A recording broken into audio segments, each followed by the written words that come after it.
Bueno, bienvenidos a una nueva transmisión en vivo aquí en mi canal de Twitch, que pues, ya para los que están viendo esto en YouTube pueden buscarme como Peregrino Alejandro, o está mi enlace en la descripción de YouTube o en la imagen de arriba. Ahí pueden ir a mi canal de Twitch y a todas mis redes sociales. Y si están viendo esto en Twitch ahorita, pues vayan a mi canal de YouTube a suscribirse. Subo videos de drones, de viajes.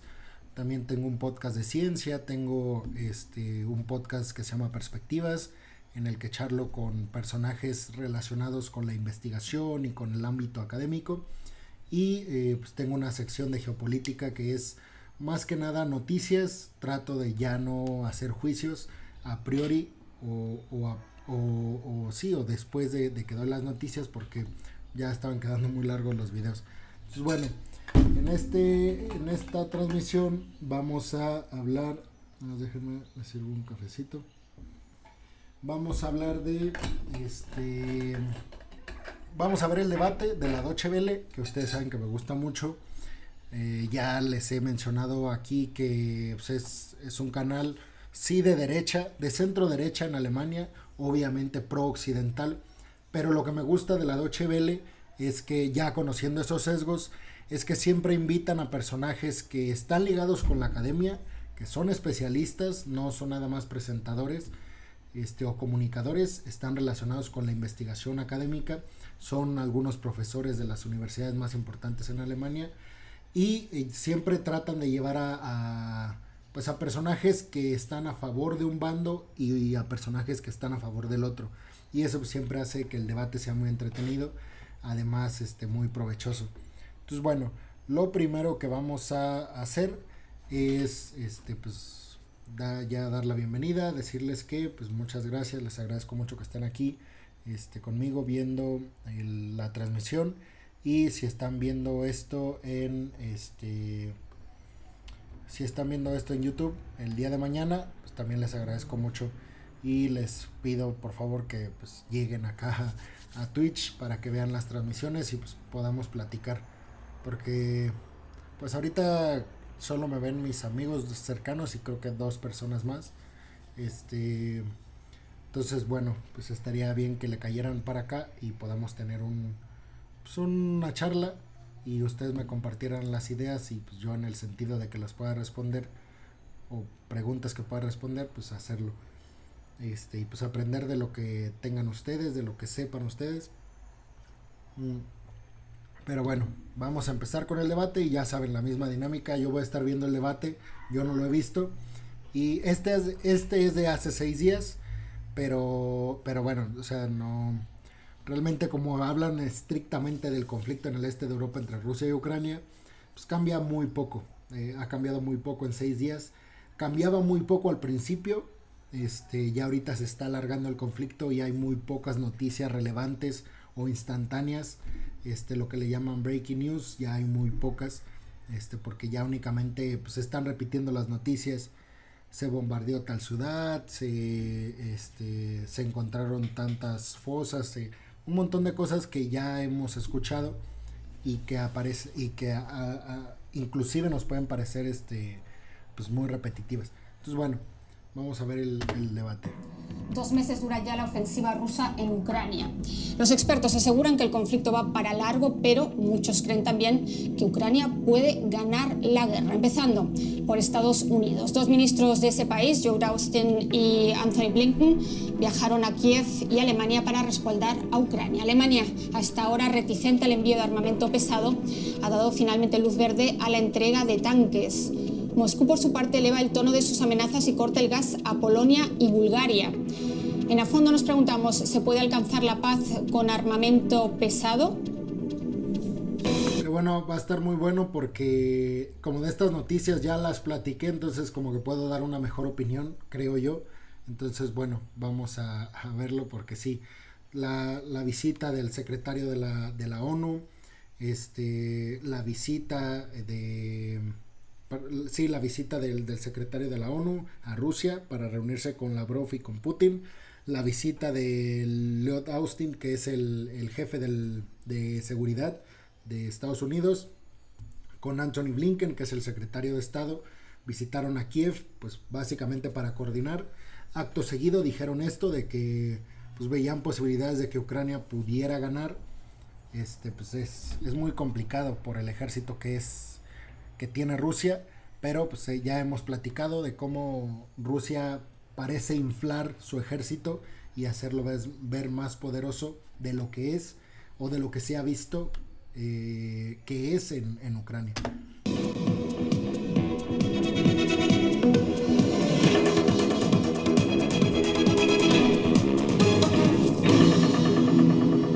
Esto es A Fondo, los invito a participar a través de nuestras redes sociales. Hoy aquí analizamos la compleja situación en Ucrania y lo hacemos con mis siguientes invitados que paso a presentarles.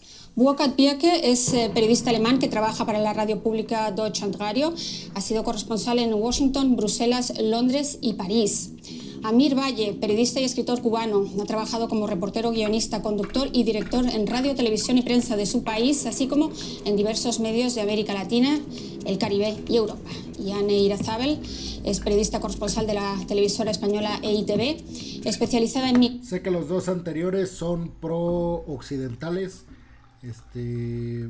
con muy buenos argumentos. O sea, cuando decimos que son pro-occidentales o pro-rusos, pues digo, mientras se defiendan los argumentos, pues está bien. O sea, no lo digo como que está mal o bien, simplemente es una característica.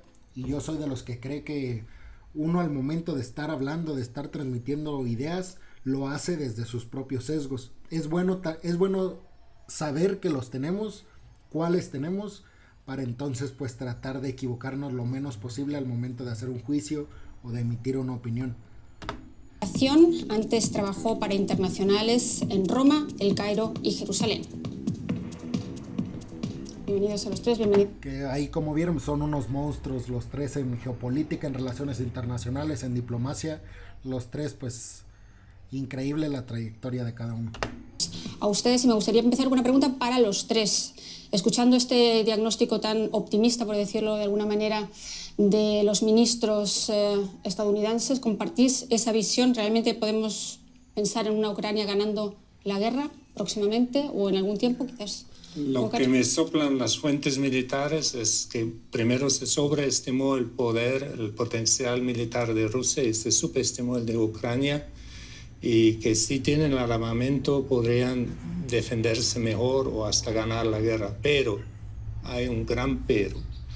Rusia es el oso lesionado. Y un oso lesionado es como un animal que es capaz de hacerle todo. Y hay que escuchar muy bien lo que dice el presidente Putin.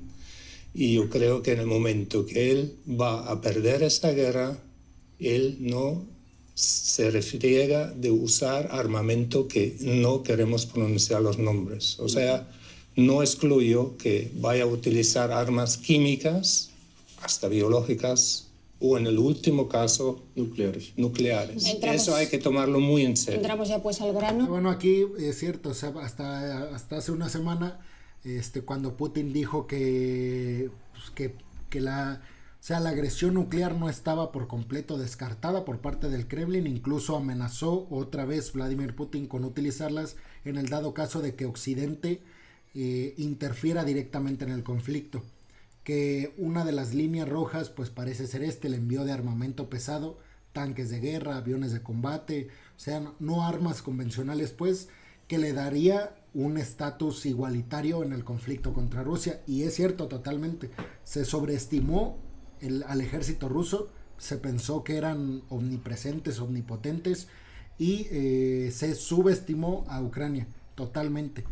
Obviamente a Ucrania ya ahorita, con todo el apoyo de Estados Unidos y lo que representa tener el apoyo de la industria militar estadounidense, además con el apoyo de Occidente, todo el apoyo que tiene detrás Ucrania, sí se antoja muy difícil que pierda el conflicto, pero también se antoja muy difícil, se antoja muy difícil que pierda el conflicto, pero se antoja también muy difícil que lo gane.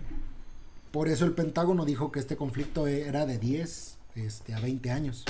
Es decir, que acorralado Putin es tanto más peligroso. Bueno, eso se dijo desde el comienzo, ¿no?, de la guerra, que cuanto más debilitado está o más debilitado se siente, más, más peligroso puede llegar a ser, ¿verdad? A mí lo que me da la sensación con si Ucrania puede ganar o perder, al final, claro, ¿qué es ganar, ¿no? Y ahí nos metemos en otros discursos quizá un poco más profundos, pero es verdad que la sensación que da es que estamos yendo hacia un escenario en el que se está armando mucho a Ucrania para que haga el trabajo sucio, ¿no? Y que todo lo demás nos lleva a cronificar esta guerra, es decir, a alongarla en el tiempo y ver hasta cuánto puede durar y quién puede reivindicar al final que ha ganado, ¿no? Eso lo vamos a ver. Como dice Lavrov, al final el país... Pues sí, eso también es cierto. O sea, aunque gane, suponiendo que gane Ucrania, el conflicto como tal y Rusia se salga perdedora, sin ninguna ciudad ucraniana, sin ningún acuerdo, sin ninguna política fuerte de... Sí, sin una postura, una promesa pues fuerte de Ucrania hacia Rusia para no pertenecer al bloque de la OTAN. Suponiendo que pase todo esto y gane Ucrania, pues es cierto, o sea, ¿qué es ganar? El país está prácticamente destruido, las mejores ciudades ucranianas están prácticamente, les digo, destruidas, un montón de migrantes tuvieron que salir del país, no planean volver, entonces sí, ¿qué es ganar? Y también para Rusia, o sea, aunque Rusia gane el conflicto, yo insisto con ese tema de que la confianza de los países para Rusia está dañadísima y lo que intentan todos los países en el mundo, inclusive los socios de Rusia, es tener la menor dependencia del Kremlin con sus energéticos y sus materias primas, porque ya vieron cómo puede utilizar esta arma Rusia. Y por supuesto, o sea, si con Estados Unidos es lo mismo, con las potencias es lo mismo. Nada más que el plan de todos los países o el error que identificaron después de este conflicto, pues fue que le dieron mucho porcentaje de esas compras de energéticos a Rusia. O sea, Alemania 40%, Polonia el 70%, Finlandia es el 90%, Suecia el 90%. O sea, son países que dependen mucho de los energéticos rusos y que hoy les surge quitarse esa dependencia y distribuirla, o sea, no sacar ese 90 y dárselo a Estados Unidos o ese 90 a Qatar o Australia o Argelia, que son países pues que exportan también gas natural, aunque sea licuado, pero lo que quieren es un porcentaje a Estados Unidos, un porcentaje pequeño a Rusia, un porcentaje a Qatar, a Australia y a estos países que ya les mencioné. Esa es la tirada, pero sí, totalmente de acuerdo, o sea, quien sea que gane la guerra ya perdió muchísimo, suponiendo que se acabara pronto, pero yo insisto que creo la postura o la hipótesis del Pentágono de que este conflicto va a durar 10 o 20 años. Parece que va a quedar dividido en distintas partes. ¿En qué medidas son claves entonces las armas para que esta ofensiva se alargue en el tiempo? Bueno, lo primero que habría que decir es que esto no solamente se queda en Ucrania, ni se queda en Rusia. Estamos viendo o estamos asistiendo al nacimiento de una nueva era de militarización de las sociedades en todo el mundo. Es decir, eso tristemente es lo que vamos a ver en los próximos tiempos. Ahora todo el discurso se centra siempre en la necesidad que tienen determinados países de protegerse. Y esa protección sabemos a lo que significa en estos momentos. Por eso yo siempre analizo la guerra de Ucrania desde la perspectiva no solo de lo que está sucediendo y de lo que las armas pueden significar. Siempre que uno habla de armas, uno no puede olvidar que detrás hay todo un conglomerado que durante décadas ha vivido a costa de eso. Y los grandes, o sea, los que mejor salen parados ahora económicamente son esos grandes conglomerados de armas, que es algo que siempre se quita de la fórmula. Es decir, la industria armamentista, ¿qué nivel tiene en esto? Y por supuesto a ellos les interesa que esta serie de conflictos continúen, porque ya hemos visto, por ejemplo, en las últimas 2 semanas, el estallido de la capacidad tecnológica, como ha hecho así, ha empezado a aparecer y a poner en funcionamiento desde armas antiguas que eran supuestamente convencionales con nuevas tecnologías hasta los drones en toda su capacidad. Por eso digo, es peligroso, pero yo no dejaría el marco solamente en lo que queda en Ucrania, ni en la guerra de Ucrania, sino que estamos viendo una época un poco más peligrosa en ese sentido. Ahí también eso como que se notó, sí, pues se hizo notorio es esto que comenta el especialista de que los países se iban a armar e iba a haber de facto una competencia armamentística entre pues, Occidente y todos los demás países, porque hoy en día los países que decían, no, para mí no es importante invertir en ejército, y están en Europa, se dieron cuenta de que no, sí es muy importante invertir en un buen ejército, precisamente para evitar este tipo de cuestiones. Y bueno, les digo que el parteaguas de esto, de no tener un ejército y sí tenerlo fuerte, fue Alemania.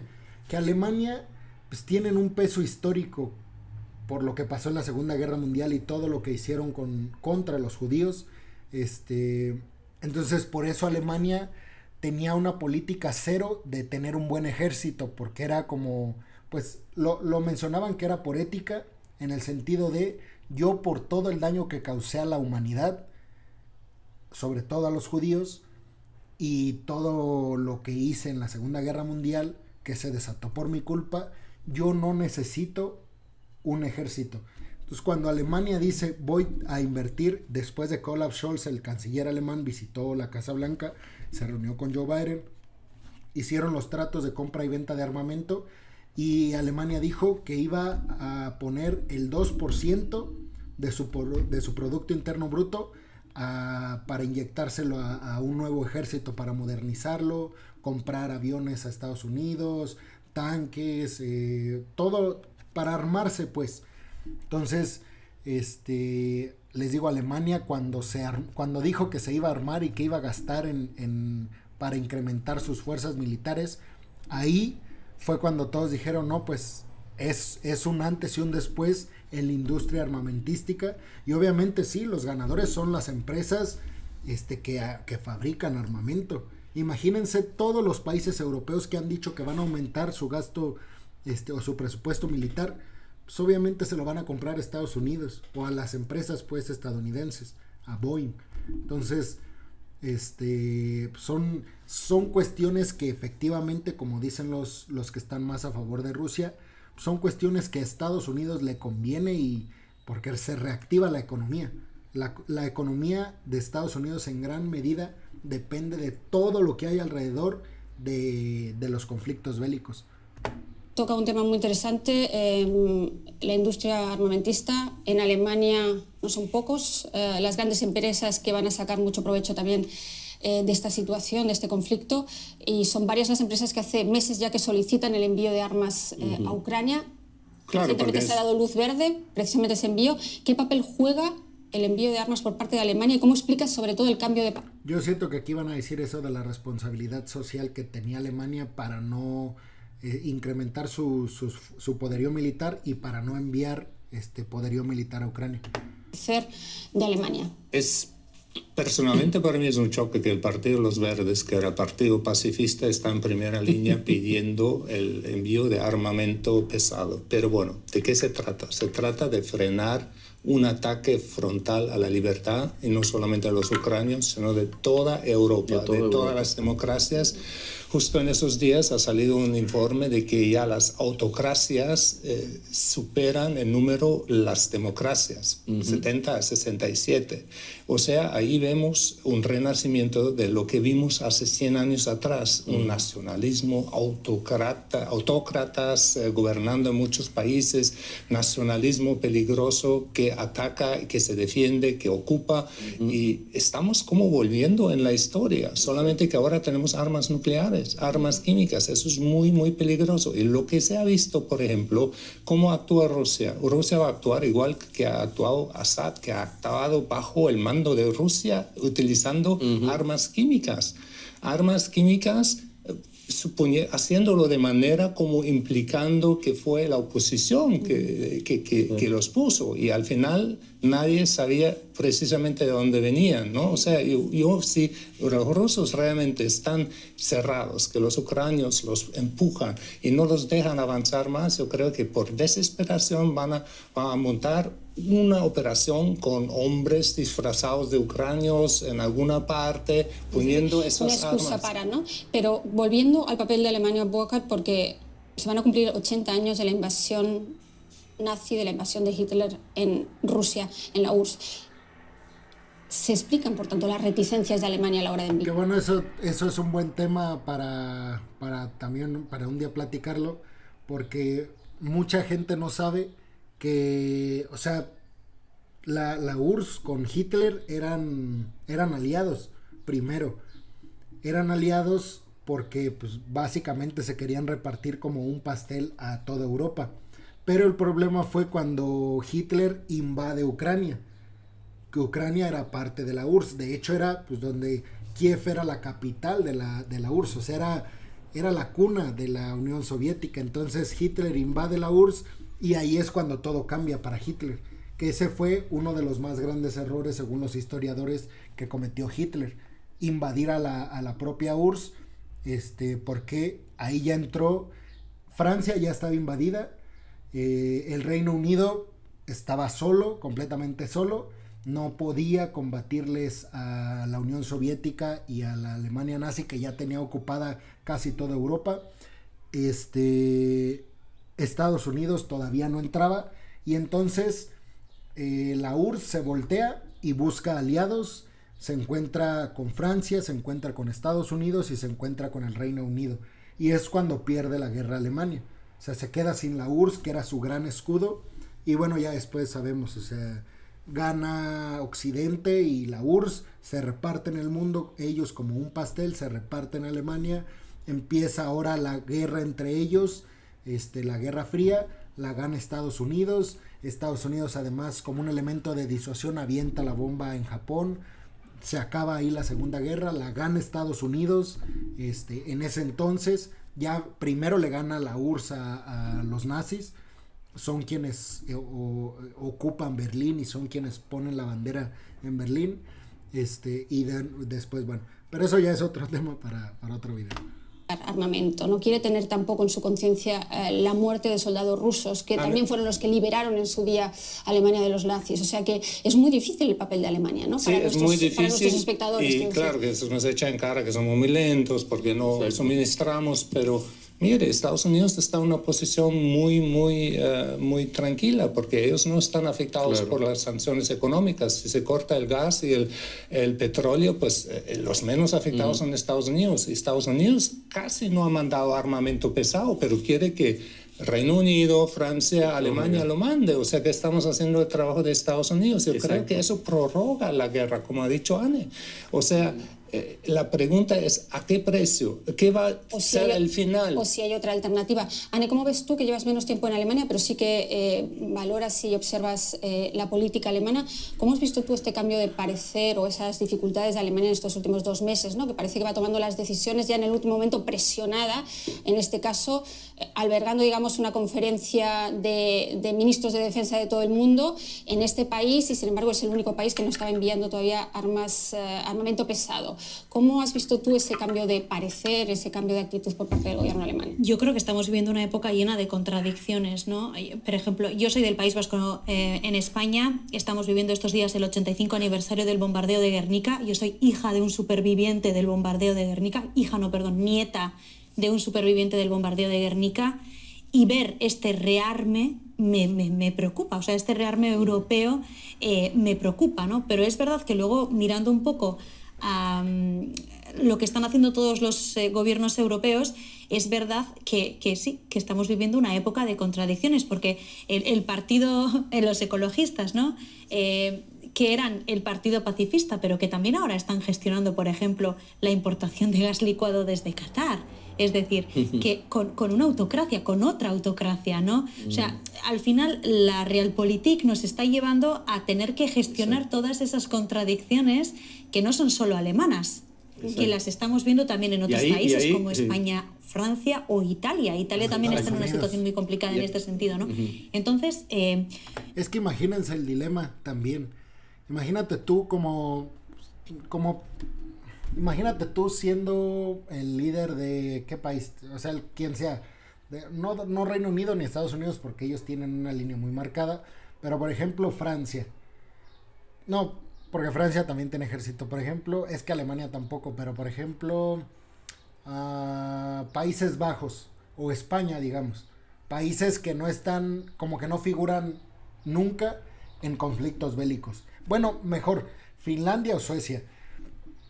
Imagínense que ustedes lideran estos países que tradicionalmente han sido neutrales, inclusive que tienen muy buenas relaciones con Rusia, con el Kremlin, con Putin, y de repente pasa esto.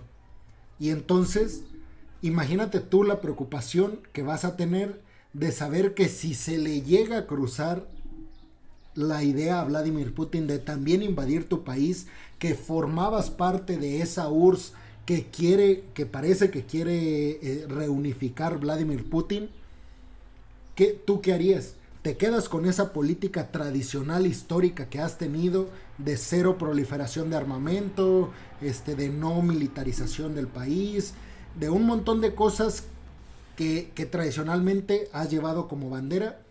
Entonces dejas eso de lado y empiezas a armarte porque dices, híjole, mejor me cuido porque puedo ser el siguiente. Y es el caso perfecto Suecia y Finlandia, que habían sido países que cero les importaba un ejército, porque les importaban calidad de vida para sus habitantes, proliferación económica, economías medianamente controladas para que el libre mercado no se comiera al gobierno, o sea, cuestiones que sí son de ocuparse, pero que a lo mejor otros países no tenían muy en cuenta. Y ahora pues están en ese dilema, ¿qué hacer? ¿Seguimos como estábamos o mejor entramos a la OTAN, que es casi seguro de que lo van a hacer, y mejor tenemos un seguro de vida de que pues al menos si nos ataca Rusia se la va a pensar dos veces, porque ya tenemos toda una fila de países esperando para apoyarnos en el dado caso de que eso ocurra? Entonces imagínense, por eso por supuesto que es peligroso el rearme del mundo, pero ¿qué hace el mundo si lo que está viendo es un conflicto como el que pasó en Europa? Entonces todos están diciendo, no, pues mejor tengo un ejército y de alguna manera pongo disuasión a Rusia o a quien sea, pues. Yo creo que Alemania está haciendo, cuando hablábamos hace 4 meses del legado de Merkel y nos damos cuenta que ese mundo ya no existe y que hay que hacer frente a un contexto nuevo, pues... Que yo adoro a Merkel, o sea, para mí es un ejemplo de cómo se debe administrar un país, pero también tiene muchas cosas criticables. Una de ellas, que con Angela Merkel, la influencia de Rusia en Alemania y en general en Europa fue gigantesca. Hoy en día se pagan los platos rotos de aquellas puertas abiertas que le dio Merkel a Vladimir Putin, que eran muy amigos. O sea, muchos dicen que si estuviera Angela Merkel, tal vez Vladimir Putin no hubiera invadido Ucrania, porque Angela Merkel hubiera servido como mediadora con Putin, que eran muy buenos amigos. Angela Merkel habla ruso, o sea, era como a ver, no quiero usar un término aquí equivocado, pero era como una aliada de Rusia en el sentido de tener en calma todo, pero estarle dando las llaves a Rusia de Europa. Hoy en día se están pagando esas consecuencias.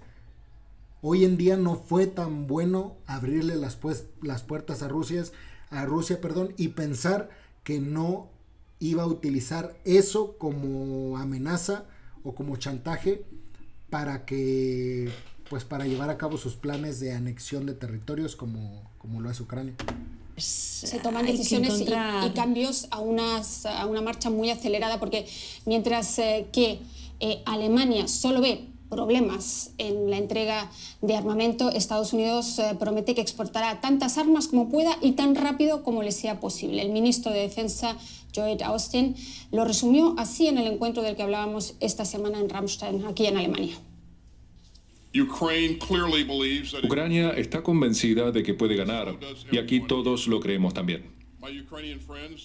Amigos ucranianos, sabemos el peso que cargan. Sabemos, y deberían saber, que todos los respaldamos. Hoy estamos aquí para reforzar el arsenal de la democracia ucraniana. Amir, 40 ministros, ya lo decía, el suelo alemán en esa base militar de Ramstein de los estadounidenses. ¿Qué ha aportado esta conferencia? ¿Demostrar unidad frente a Rusia o cuál sería tu valoración de... Mira, primero, o sea, la unidad está claro. O sea, por primera vez creo que la invasión ha provocado una unidad en torno a un enemigo supuestamente común, que no lo es tanto. Yo voy a dar mi respuesta en relación también con lo que tenía que ver antes. Y el hecho de la presencia nuevamente, que nosotros venimos analizándolo aquí en varios programas, de muchas de estas cosas son el resultado sencillamente de la falta de capacidad estratégica de la Unión Europea para crear un sistema de seguridad propio que no fuera dependiente de la OTAN. De pronto tiene que venir Estados Unidos, y eso siempre lo hemos criticado. Estados Unidos es el que rige las políticas de defensa y seguridad en la Unión Europea, pasando por encima de Francia, pasando por encima de Alemania, que siempre han sido, digamos, los dos grandes íconos y que pueden establecer un sistema. Es triste que de pronto ellos, que no tienen ningún tipo de, vamos a decir, consecuencias directas, que no están pasando lo que está pasando en la Unión Europea ahora en cuanto a materia de muertos, de movimientos migratorios, de encarecimiento de la vida, de falta de suministro de recursos en todos los sentidos, que de pronto ellos sean los que definen eso, aunque sí están de algún modo defendiendo una unidad con una estructura que existe, la OTAN, y que nosotros europeos hemos aceptado. También era comodidad por parte de los europeos. Claro, es una comodidad. Era un gasto muy, muy grande, porque no tenemos capacidad aérea para transporte aéreos, no tenemos capacidad de portaaviones suficiente. La defensa nuclear, había Gran Bretaña antes del Brexit, pero Francia es el único país con potencia nuclear, y eso es un punto clave. Ucrania, ¿qué hizo en el 1994? Abandonar. Bajo la sombrilla de Estados Unidos, Reino Unido y Rusia abandonó toda su arsenal nuclear. Y la señal fatal al mundo entero es a Kim Jong-un en Corea, a Irán: ármense nuclearmente, pues la única forma de protegerse. No se Exactamente. nadie. Pero estamos hablando justamente de eso, o sea, son errores estratégicos por falta de concepción. Es decir, a mí nadie me puede convencer que un país como Alemania tenga un ejército tan débil, primero. Es decir, de pronto, por eso a mí me gustó que de pronto, cuando salta la guerra, automáticamente Alemania reconoce su necesidad de armarse y de crear un sistema. O sea, creo que eso es una de las pocas cosas congruentes que ha habido aquí, sabiendo lo que tú decías. Rusia lleva, es decir, cuando hablamos de Rusia, desde que Putin logró instaurarse de nuevo, y justamente acuérdense de que eso empezó a posicionarse a nivel internacional y con mucha fuerza justamente con la guerra de Siria. Es decir, ahí él dio pruebas de que él iba a tener una presencia en lo militar en el mundo. Y fue como una señal de todo lo que vino después. Ya lo había hecho en Georgia, o sea, empezó a hacerlo, se anexó Crimea, a ver cuál era la respuesta del mundo. Y no hubo ninguna respuesta, realmente una respuesta como tal. Entonces, ese error es lo que estamos pagando ahora. Entonces, ¿estás de acuerdo, Anne? ¿Ves tú también ahí que estamos pagando el pato por no habernos puesto de acuerdo en la Unión Europea, como europeos, también para tener una defensa propia, y ahora mismo lleva más que nunca la voz cantante Estados Unidos? Sí, claramente se está viendo eso, ¿no? Al final, cuando es la potencia que menos está percibiendo quizá esta guerra, ¿no? Y sí estamos notando que de alguna manera son los demás, como he comentado antes, los que están haciendo el trabajo sucio, cuando ellos están sacando más provecho de lo que está pasando. Y eso también provoca volver a los bloques anti o pro Estados Unidos, cuando quizá el contexto histórico en el que estamos ya no nos lleva a esas divisiones, es mucho más multipolar, ¿no? Hablábamos de un mundo multipolar y volvemos a hablar de un mundo bipolar, ¿no? Sí. Decía el ministro ruso Lavrov que Estados Unidos, la OTAN y sus satélites, él habla de Estados Unidos, OTAN y sus satélites, decía, contra Rusia. Un poco esto me asusta porque suena un poco a preliminares, ya se ha tocado varias veces por parte de Rusia, también por parte del canciller aquí se ha hablado del peligro de una tercera guerra mundial, ¿no? Es que nos lleva un poco a estas discusiones un poco frívolas o simples, en las que si estás en contra de Estados Unidos tienes que estar obligatoriamente a favor de Rusia. Se está simplificando todo mucho, el debate público también en ese sentido, ¿no? Sin tener en cuenta ese escenario multipolar en el que estamos viviendo, y es muy peligroso eso, porque si añadimos eso a las noticias falsas, ¿no? A a lo difícil que está siendo en el 2022 contar una guerra por parte de los medios de comunicación, por parte de muchos periodistas que se encuentran en estos momentos sobre el terreno, casi se está volviendo una guerra de desinformación y es muy difícil, es muy peligroso hacia dónde estamos yendo. Bueno, la verdad es la primera víctima de una guerra siempre. O sea, todo lo que nos llega de información de Ucrania, tanto como de Moscú, hay que digerirlo con mucho cuidado, hay que absorberlo con muchísimo cuidado. Hay un punto, es un dilema muy, muy grande para el Occidente también. ¿Por qué Estados Unidos no quiso que Polonia enviara los MiG? Polonia ofreció a enviar aviones, ¿no?, de combate. Pero ¿qué es un arma? Una arma de defensa, que es un arma de ataque. Yo creo que esa distinción no se puede hacer así netamente, nítidamente. Y ahora estamos dando más armas a Ucrania, pero no le estamos dando los aviones y todo para realmente defenderse. O sea, ¿qué queremos? No queremos involucrarnos militarmente por miedo de una guerra nuclear, una guerra mundial. Pero si no frenamos a Putin y si dejamos que él conquiste gran parte de Ucrania, ¿qué pasa? La próxima acción o invasión va a ser de pronto a Kaliningrado. O sea, va a cortar por Estonia y por Polonia para hacer también un puente por tierra a Kaliningrado. Antes de llegar a Kaliningrado está Transnistria, que es un tema que sí que me gustaría tocar porque es un polvorín que lleva ahí Que bueno, pues esa ya me estaba, es que también como que, pues también por intervenir como que no había encontrado la forma de intervenir, pues, pero esto, o sea, tú no atacas a un país si no tienes las intenciones de anexionar territorio. Porque hoy en día, ¿para qué atacar un país?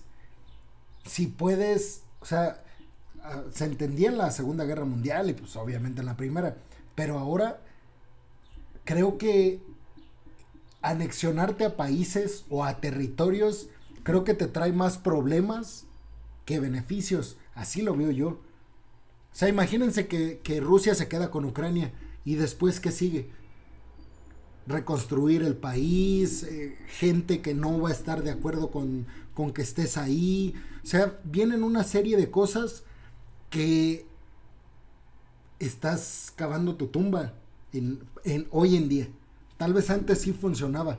Hoy me parece que es bastante austero, bastante viejo este sistema de intentar anexionar territorios para ganar influencia geopolítica.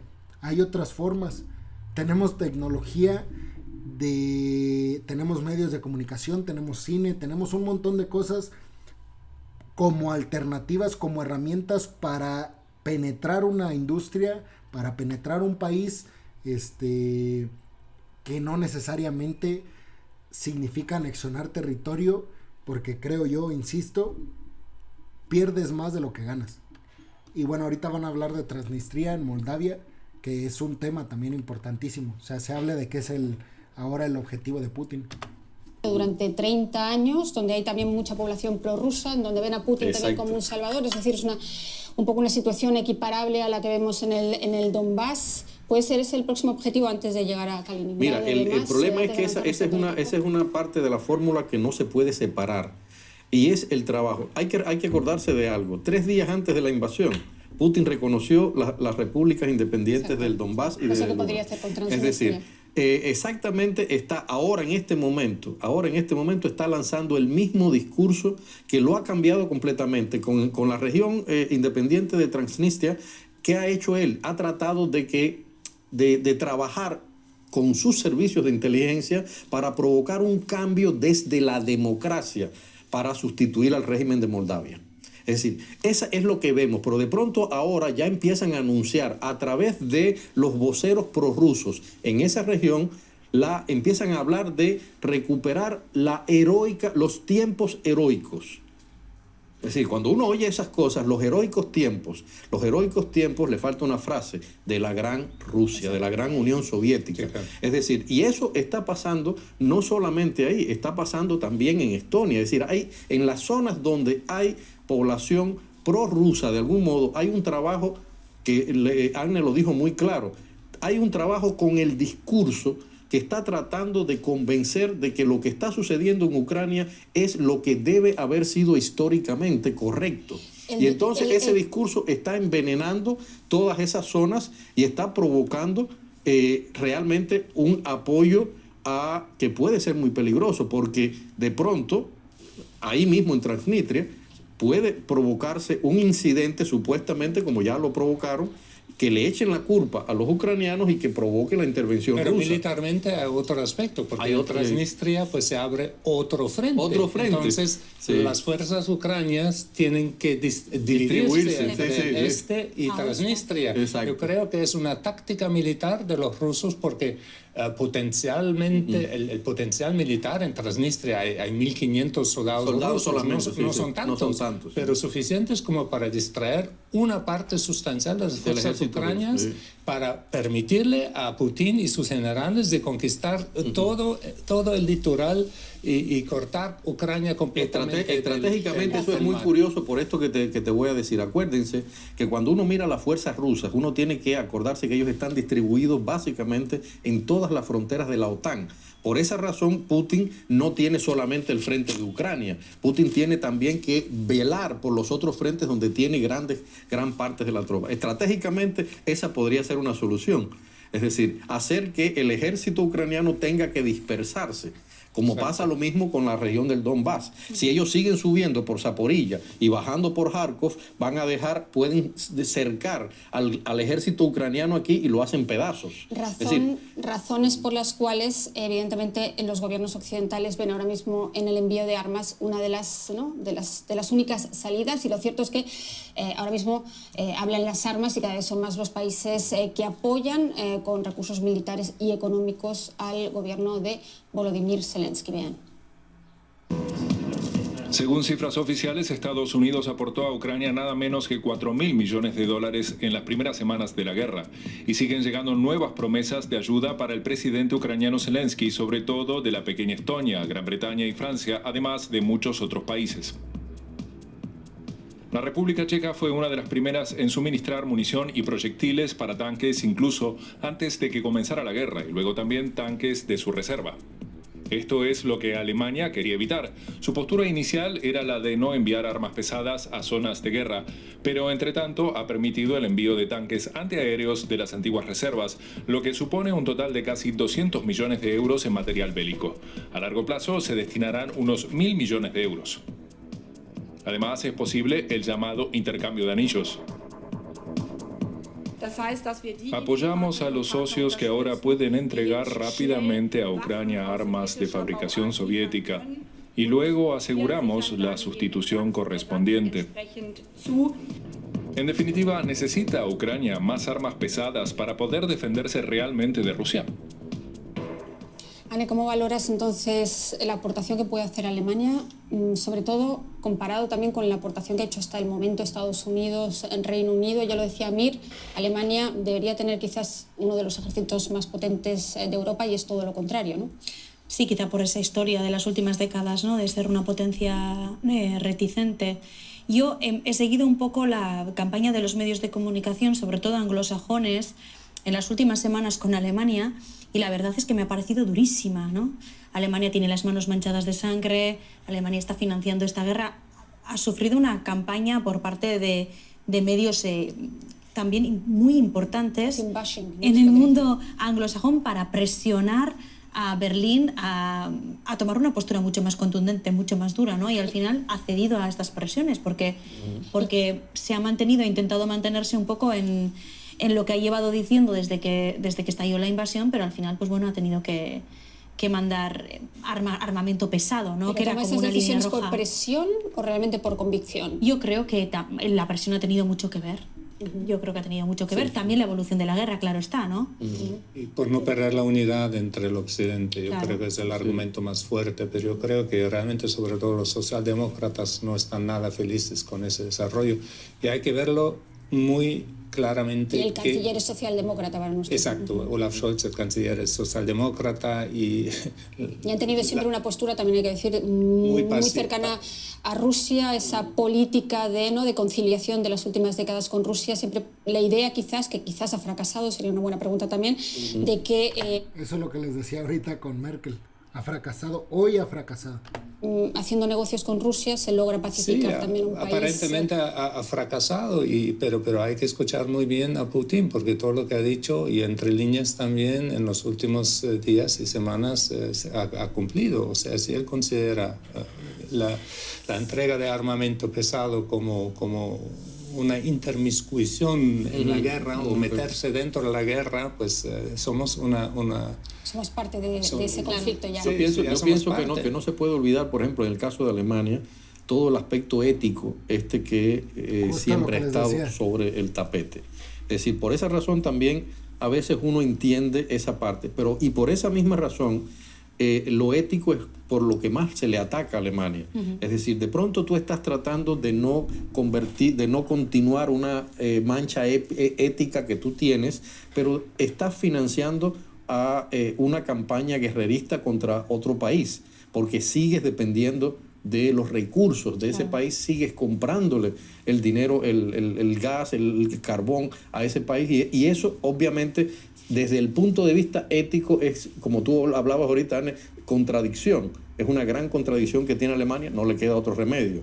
Pero es algo, vuelvo a repetir lo mismo, a Alemania se le llevan años diciéndole la necesidad de diversificar la búsqueda de recursos, y Alemania se iba siempre por lo más cómodo, por lo más cercano, etc. Con Merkel, que es lo que les digo, o sea, tuvo un montón, Merkel, yo admiro muchísimo a Merkel, y si yo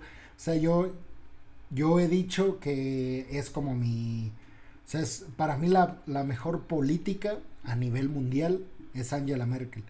Que siga viva, pues.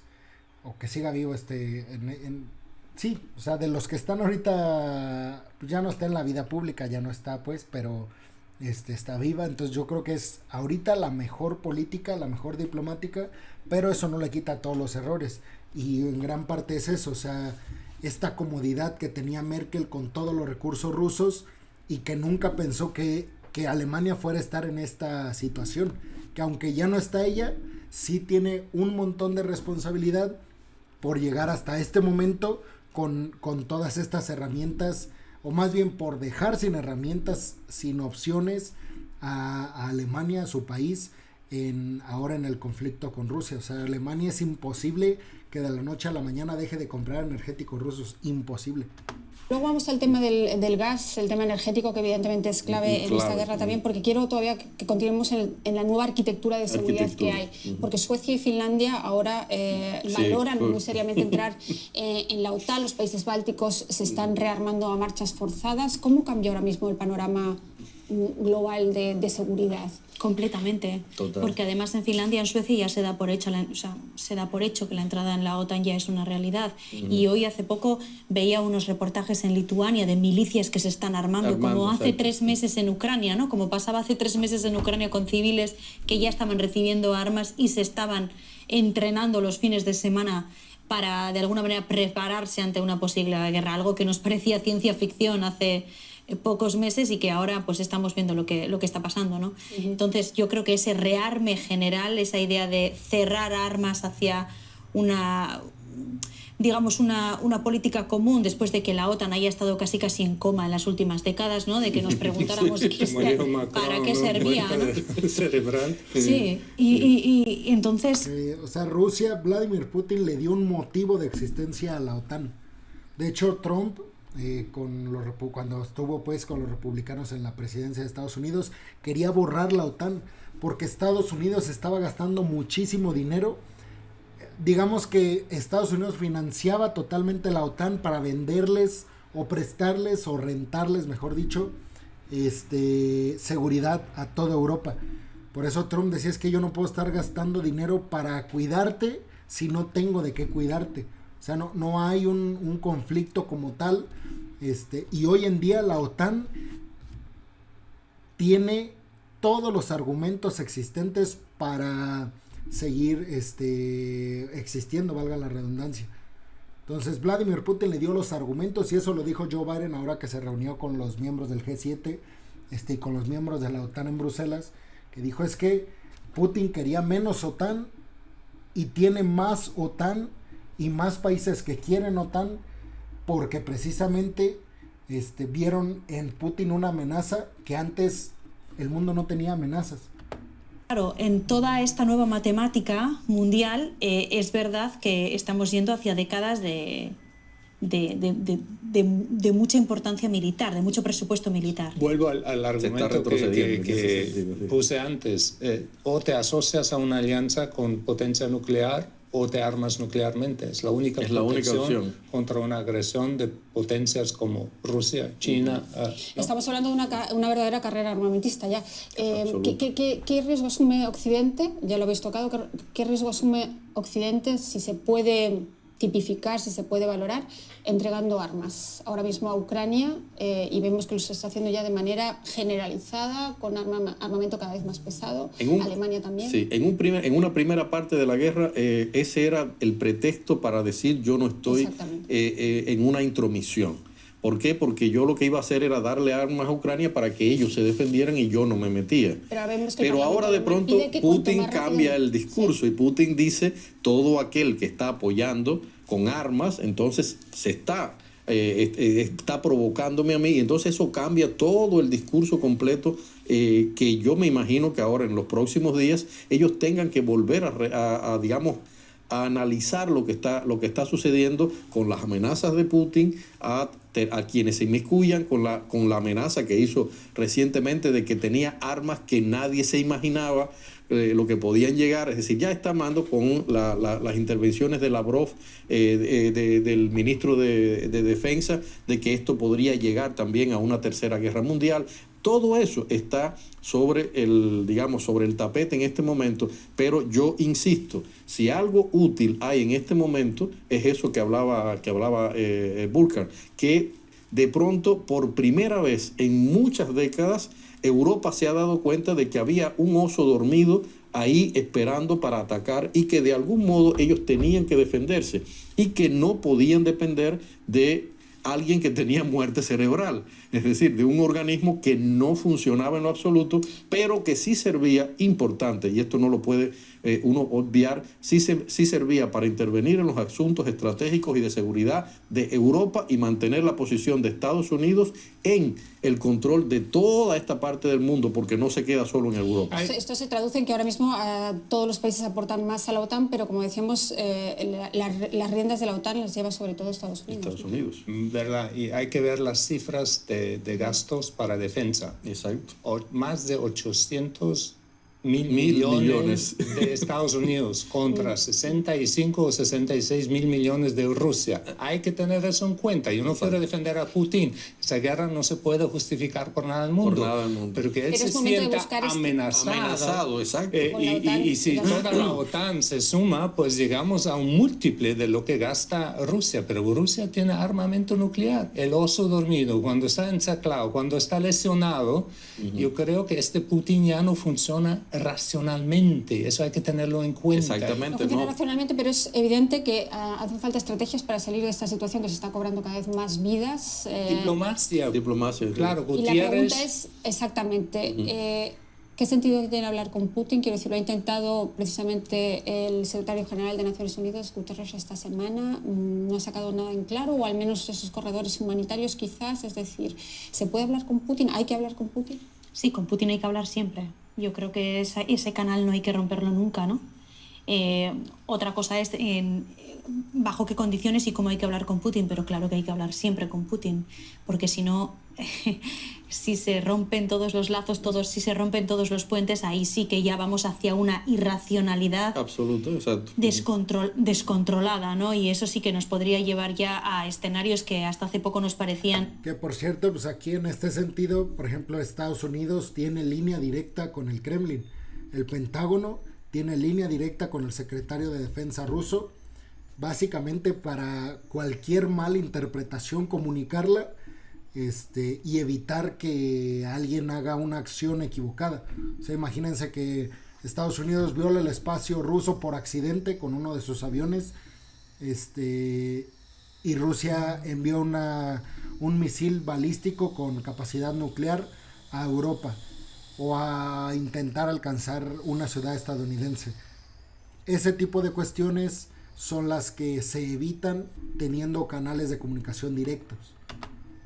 Ciencia ficción y que pueden llegar a convertirse en realidad. Claro, el problema aquí es, si estamos hablando de que ahora quizá estamos viviendo las consecuencias de lo que pasó en 2014, ¿no?, en Crimea, o con el comienzo de la guerra del Donbass, digamos, ¿cómo se frena esto, ¿no?, dejando que de alguna manera Putin se haga con el corredor del sur, se haga con todo el Donbass como él quiere? ¿Cómo conseguimos que esto se pare? Porque aunque Zelensky apruebe esto, hay muchas milicias armadas en Ucrania que quizá no lo aceptarían. La pregunta sería si eso para ahí. Exactamente, qué concesiones se hacen. Voy a compartir con ustedes un vídeo porque pese a los nuevos intentos diplomáticos, la guerra militar y la guerra económica continúan. Rusia cumple su amenaza y corta el gas a Polonia y Bulgaria, y en el plano militar concentra su ofensiva. Lo estamos escuchando. Que bueno, esa noticia yo la di y la verdad es que les importó muy poco a Bulgaria y a Polonia porque tenían reservas de sobra para afrontar este tipo de cuestiones, y además porque Polonia y Bulgaria inteligentemente ya desde antes querían quitarse esta dependencia de energéticos rusos, y ya son países que tienen más diversificada la adquisición de energéticos. Entonces no fue yo cuando leí la noticia dije, híjole, aquí va a empezar tal vez lo bueno, o sea, lo bueno, entiéndase pues lo bueno como lo peor en esta analogía rara que me aventé, pero sí, o sea, la realidad es que no les afectó prácticamente nada, y ellos siguen en su postura de que no van a pagar el gas ruso en rublos. Ahora en el este y en el sur de Ucrania. Con un despliegue masivo de tropas, el ejército ruso intenta ocupar el este y el sur del país a lo largo de 500 kilómetros. Poco antes de la guerra, Putin había declarado independientes las zonas separatistas del Donbass ucraniano, una importante región industrial. Ahora quiere conquistar esta zona, pero los ucranianos oponen una feroz resistencia. Lo mismo ocurre con el puerto de Mariupol en el sur del país, punto estratégico de transbordo al Mar Negro situado en las inmediaciones de la península de Crimea, ya anexionada por Rusia. Durante semanas la ciudad ha sido asediada y en gran parte destruida. Los misiles también han alcanzado Odessa, la principal ciudad portuaria del país. Si Putin conquistara Odessa y Mariupol, Ucrania quedaría aislada del Mar Negro. De hecho, ¿qué es lo que quiere Putin? Los ataques rusos continúan en todo el país buscando destruir la infraestructura y bloquear los suministros para los militares ucranianos. ¿Podrá Putin alcanzar sus objetivos estratégicos? Amir, se acerca el 9 de mayo, ya sabes, una fecha muy importante para Rusia, cuando se conmemora el triunfo de la URSS sobre la Alemania nazi. Hablando mucho de las estrategias de Putin, todo apunta a que quiera anunciar ese día algún tipo de triunfo preliminar, al menos de algo, es decir, ¿por dónde podría ir? Según los analistas, todo va con que él necesita consolidar Mariupol. Y solamente con mostrar que ganó algo. Bueno, ya la da por tomada. Sí, exacto, aunque siguen allí. Pero si él da, con que dé algo, una victoria, significaría mucho desde el punto de vista propagandístico para él. ¿Ya? Yo pienso que estratégicamente uno, al final él va a tener que demostrar algún grupo de cosas. Hay que recordar, por ejemplo, que en esa zona también está toda la milicia de Azov, que es una milicia nacionalista fuerte, y si él de algún momento logra derrotar a esa milicia o logra por lo menos aplacarla, puede entonces entrar con el pretexto de que, bueno, ya desnazifiqué algo y me puedo obtener. O sea, es decir, hay algunos puntos en los cuales hay que poner los ojos en materia de lo que va a pasar. ¿Por qué decíamos esto? Por lo que decía Anne antes. Habría que preguntarse si dándole algo a Putin va a parar el resto de las cosas. Hay un detalle que es importante. que se dijo desde el inicio.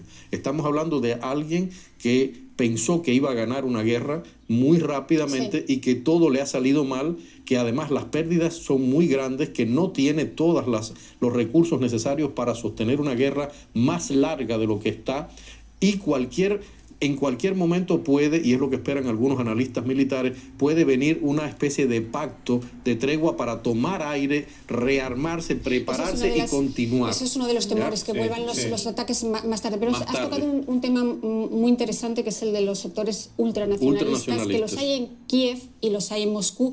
Y ahí mi pregunta, Bocat, ¿qué posibles salidas hay? Y lo digo porque tanto en Kiev como en Moscú tenemos a un sector más pragmático, dispuesto a negociar, y a un sector mucho más nacionalista, ultranacionalista, que en el caso de Kiev, por ejemplo, no está dispuesto a ceder ni Crimea ni el Donbass. En el caso de Rusia también pone sus líneas rojas. ¿Qué posibles salidas hay, teniendo en cuenta que hay esas luchas de poder en cada una de las dos? Ojalá entre la razón en la cabeza de Putin después del 9 de mayo, si lo que Amir describió será la realidad, que se contente con Donbass, con Luhansk y Mariupol de pronto y negocia. La diplomacia es muy importante, pero si se para ahí, no, por el occidente tiene que prepararse para más. O sea, los países bálticos tienen que ser defendidos, son miembros de la OTAN, y eso sí podría causar una guerra mundial si Putin intrude ahí.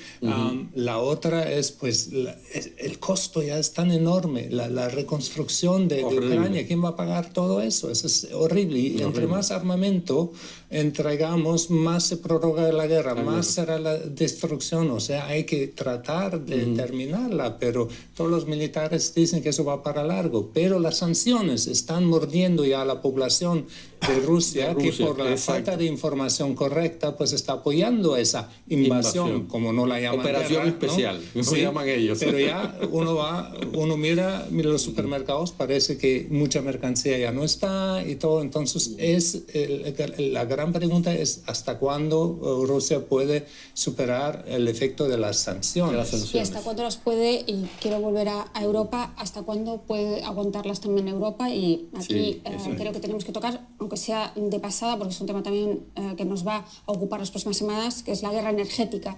Es decir, el ministro de Economía decía ayer, el ministro de Economía alemán, que Alemania tendrá un crecimiento del 2,2%, siempre y cuando no haya un embargo energético por parte de Rusia, que entonces claramente estaríamos en recesión. Mi pregunta es, ¿acabaron los años de bienestar en Europa, no solamente evidentemente en Ucrania y Rusia, sino en Europa en general? Hombre, aquí la clave va a ser quién sobrevive al desgaste, quién tiene más resistencia al desgaste, ¿no? En todos los aspectos, en el aspecto militar y también en el aspecto económico, ¿no?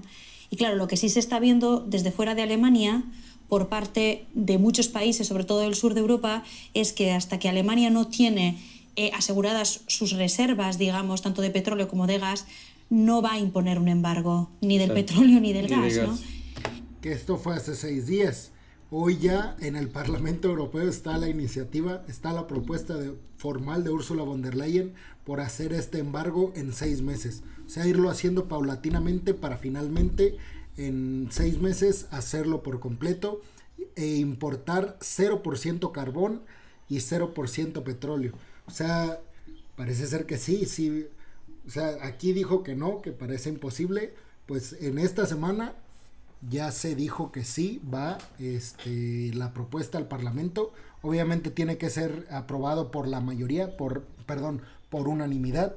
No puede haber abstenciones y tampoco en contra. Si hay una, se cancela, pero pues están en esa negociación ahorita en el Parlamento Europeo. Entonces, bueno, sí están llegando a todas las consecuencias posibles y parece que toda Europa o la mayoría de países europeos están dispuestos a correr con ese costo que representa el embargo de energéticos rusos. Que el embargo, pues en este contexto significa dejar de comprar, dejar de importar. Entonces, hay países a los que se les pidió de alguna manera un sacrificio enorme hace 10 años que ahora están pidiendo el mismo sacrificio a Alemania, ¿no? Y que Alemania no está dispuesta a dar. Y al mismo tiempo, es verdad que en estos momentos hay países en el sur de Europa que están en una situación mejor de la que está Alemania, Porque desde el no punto de vista dependen energético, porque no dependen de Rusia, ¿no? Exactamente. Porque han diversificado más, porque importan Rusia desde Argelia, desde Marruecos, desde otros países, ¿no? Interesante ese punto de vista de... Como Italia, o sea, por Italia ya que todo se acabe, o sea, de importaciones de energéticos rusos. España igual, son países que tienen convenios muy poderosos, muy fuertes con Argelia y con Marruecos para la compra de gas natural. Ahora se le pide a Alemania, y Alemania, Sí, sí. que no deja de ser el gigante europeo, no está dispuesto a... Y Alemania tiene un problema grandísimo del cual no se habla mucho en público, porque todos los Es el contratos momento de hacerlo. de suministro de gas por Rusia son a largo término. Exacto. Y tenemos que pagar hasta el 80% de lo acordado si lo tomamos o no lo O no tomamos. lo tomamos. Sí, sí. Así que no puede ser cuestión de decir nosotros Exacto. no queremos el gas de Rusia para no financiarle las Lo vas guerras, a pagar de todos porque modos. según la ley internacional estamos obligados a pagarle pagar. casi todo el gas y pagar el gas que importamos a un precio mucho más alto aún de Estados Unidos.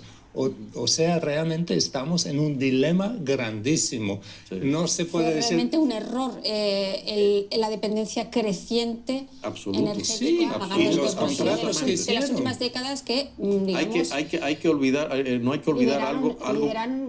lideraron Alemania con los socialdemócratas y el partido de Angela Merkel, de la que hemos hablado aquí. No hay que olvidar algo que esta, sobre todo de lo que hoy, o sea, lo que se conoce como Medio Oriente, durante mucho tiempo han estado intentando establecerse como proveedores de Europa y siempre se le ha dado de largo por las determinadas, vamos a decir, las autocracias, etcétera, etcétera. Es decir, en bien de lo políticamente correcto se ha olvidado eso y además se ha cerrado determinadas posibilidades que ahora se están buscando, que es lo más curioso. Ahora están buscando en esa y están en algunos casos, como lo vimos ahorita, importando de países que hasta hace 2 años se les condenaba públicamente y se les decía no te vamos a comprar absolutamente nada. Es decir, aquí lo que estamos viendo nuevamente es una política fracasada en materia de, primero, económica absolutamente, de una dependencia, de una, vamos a decir, a pesar de todas las advertencias que se hicieron de expertos de todo el mundo que le estaban diciendo, no solamente Estados Unidos, que por supuesto tenía sus intereses por detrás, sino de otros expertos dentro de Europa que le decían a la Unión Europea, no pueden ustedes condicionar. Algunos países hicieron caso y se libraron de la dependencia, pero otros no. Y Alemania, muy interesante en ese contexto para ver a Sudamérica, ¿no? O sea, que Venezuela ahora ya Maduro no es el paria, ¿no? Exacto. Sino, podría ser... Nuevamente el amigo de- en el petróleo, ¿no? Exacto. Entonces eso es también un desarrollo muy interesante. Muy Claro, interesante. me parece que hay negociaciones secretas, en ese momento hubo un primer encuentro, pero todo eso sí va en esa misma dirección. Entonces, ese es ahora mismo, digamos, el eslabón más débil para Europa, el tema energético. Sí. ¿Puede Putin, que evidentemente no tiene un pelo de tonto y está demostrando con sus estrategias una y otra vez que sabe abrir frentes, desafiar esa unidad? Ursula von der Leyen, la presidenta de la Comisión Europea, ha dicho que es un chantaje y que Europa va a responder de manera solidaria y unida. ¿Hasta qué punto? Mira, lo pueden hacer si lo hacen diplomáticamente hablando. Yo creo que una de las mejores estrategias fue en este momento no expulsar a Rusia del Consejo de Seguridad de Naciones Unidas porque lo puede sentar a conversar. Y por eso Guterres tiene un gran papel. Creo que la Unión Europea también lo puede hacer manteniendo la unidad, armándose a los países de manera que se pueda hacer y por supuesto enfrentando críticamente a Putin. Interesante, pero lo tenemos que dejar aquí porque se nos acaba el tiempo, pero el papel de Naciones Unidas también sería muy interesante de tematizar. Seguramente seguiremos haciéndolo aquí en A Fondo, en las próximas emisiones, no será el último fondo sobre Ucrania. Muchas gracias por estar ahí, muchas gracias a los tres por venir hoy al estudio. Hasta la próxima. Y bueno, pues muchas gracias por ver este en vivo y por ver este video en YouTube. Ya me tengo que ir, entonces pues muchas gracias nuevamente por estar aquí y los espero en la próxima. Suscríbanse al canal o síganme en Twitch para estar aquí platicando. Voy a intentar transmitir a las 2 de la tarde, de 2 a 3, 3 y media.